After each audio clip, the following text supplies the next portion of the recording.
So today I thought I'd talk about my experience of elitism in photography. And I've touched on this in a few other episodes previously, but not directly at it like this. And by elitism, I mean the whole industry up to what you might call good money level.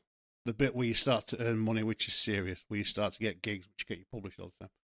Once you hit that level, the whole industry is gatekept by, I guess, I might call it snobbery. Some people might just call it gatekeeping. Your face doesn't fit, your accent doesn't fit. Some people from that side of the woods would call it sour grapes, or you were never good enough. Well, I know I'm good enough because I've been there and done some of that.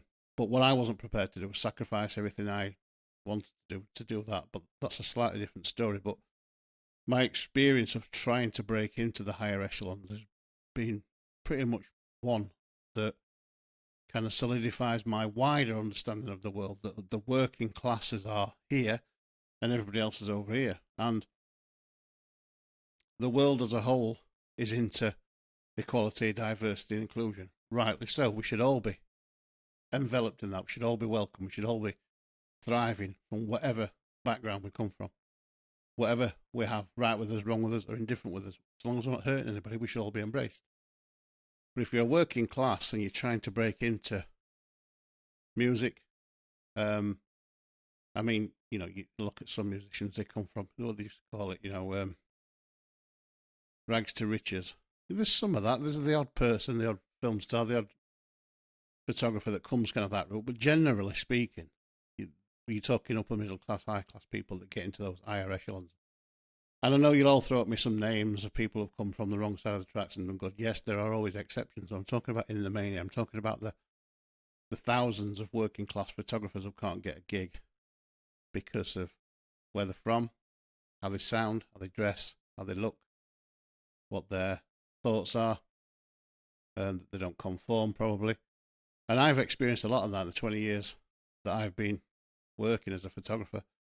I suffered it in the early days, I suffered it in the mid days, and I still suffer it today. I still get turned down for jobs today because I'm not from London, or I'm not in New York, or whatever it might be. And it's more than a massive frustration for me. It's bloody obvious that it's done on purpose. I mean, we'll get into the nepotism and bloodlines a bit later on, but just the mere fact that if you sound a bit different, or look a bit different, or just are a bit different, then the equality, diversity, inclusion bullshit falls down because nobody really wants to get into that. They don't really want you to be in a room of, 10 upper class people who speak properly. And somebody like me walks in and, hey, pal, how you doing? You all right, mate? You had a good week? Weather's horrific, innit? Can't fucking breathe. They don't want to hear that because they think I'm below them, I'm thick and I'm a retard, and all that other stuff that I know they think of me and you. And I hear that not just in the photography circles, not even just in the higher end. I hear colleagues say it to me from their day job, try and sound a little different, a bit, fuck off. So, equality, diversity, and inclusion is a great concept in its innocence, but in practice, it's very rarely correct or does the right things. It ticks a box and still excludes everybody that falls outside of what you might call societal norms at whatever level you're at. And in photography, and today I'm talking about high-end photography, your newsstand. I said that word last time, didn't I? Newsstand, news agent. Because I've been to New York now, you see, I think I've got the lingo. Stuff you see in a news agents, the magazines that you always see. To get into those kind of places, you've got to speak right, act right, do right, be in the right place. And it's frustrated the fuck out of me for 20 years. It still frustrates me. I still hear people telling me these stories now outside of what I know. And it's probably always been there. It probably stems back from when there were peasants and kings, doesn't it? The us and them thing. And I used to let it bother me a lot. I used to really, really let it bother me because as a working class lad from a working class town in a mining community, lastly, where I went to live in Ireland, I wanted to break out of that. I didn't want to just be a kid from a working class background who just stayed there and didn't achieve any of their dreams. And not because there's anything wrong with being working class and living that background. In fact, I live on the same street now that I grew up on, so that tells you that it's more of a mental gymnastics trip than it is a physical. But aspiring to get out of that, I mean, it's an horrible thing initially, isn't it? You know, we all come from different sides of the lines, as they say, and you've got to aspire to be better than where you came from. It's just fucking horrible just thinking about that. But I didn't want to be, so I felt like I had a bit of talent. I felt like I had a bit of something else to give to the world other than just drive a van or dig in the mines. I was always that way.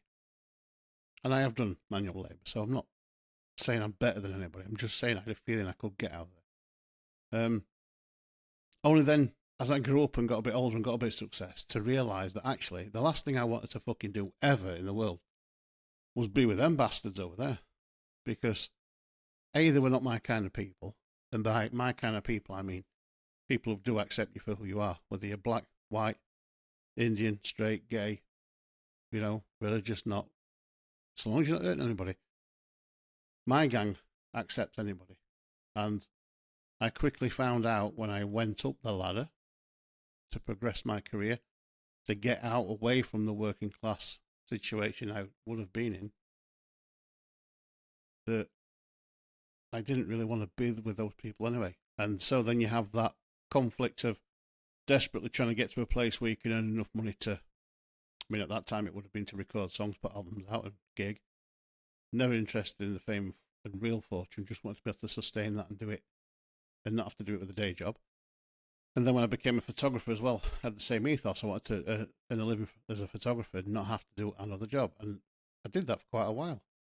But it's fucking difficult. And it's difficult because people from the other side of the tracks, people from where the grass is greener, look at you like you're a fucking alien.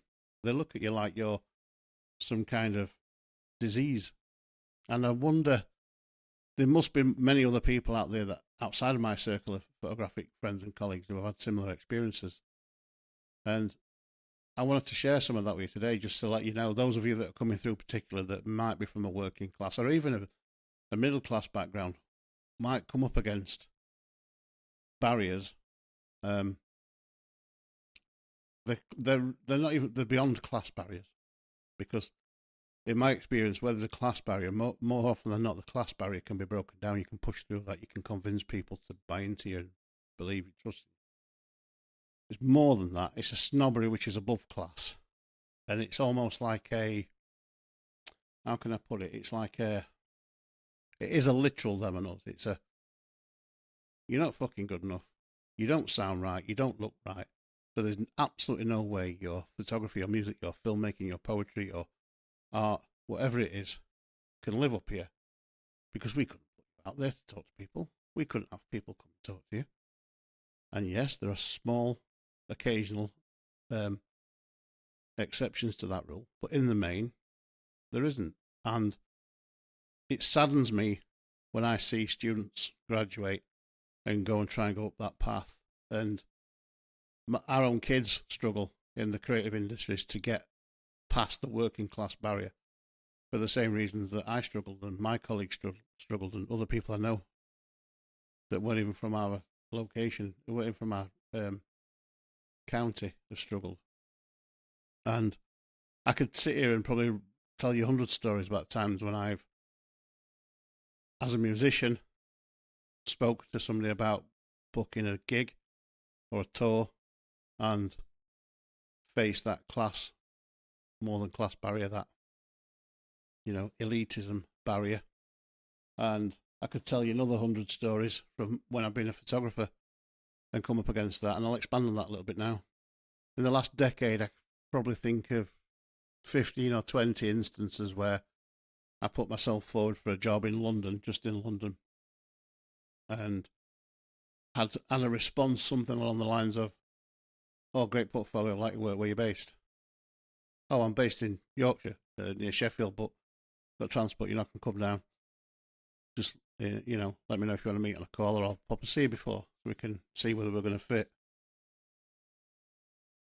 Silence. Tumbleweed. leave it a few days, pop a message. Did you get my reply? Ready to go when you are. Silence. They might as well just have sent back an email that said, fuck off, you Yorkshire twat. Because that's what they're thinking. They're thinking, God, a big head from Yorkshire. Do we want to have to put up with that? Anybody that knows me knows I'm not like that. I'm the most friendly, welcoming, easygoing guy in any situation. But they get a sense of who you are through your location. They haven't met you. They've not even spoken to me at that point. And just ghost you. They just ghost you. And I would sooner they came back and said, oh, nah, sorry, mate, we don't work with Northerners. We don't work with the little classes. We don't work with upper class people. At least you know, don't you? At least then you're not thinking, you know. Or if they came back and said, thanks for applying, Lance. We're going with somebody else's work at somebody else because we prefer their style over yours. Or even if they said, oh, Lance, we're not going with you this time because your work's fucking crap. Try harder. Fine. But to ghost people, and I'm not kidding, in the last decade that's happened upwards of 15 times, probably 20 times. And if I went back and looked through my emails and messages, I could tell you definitively how many. And I'm not going to name and shame people because it's not my bag to name and shame people. Only paedophiles, and that's another discussion.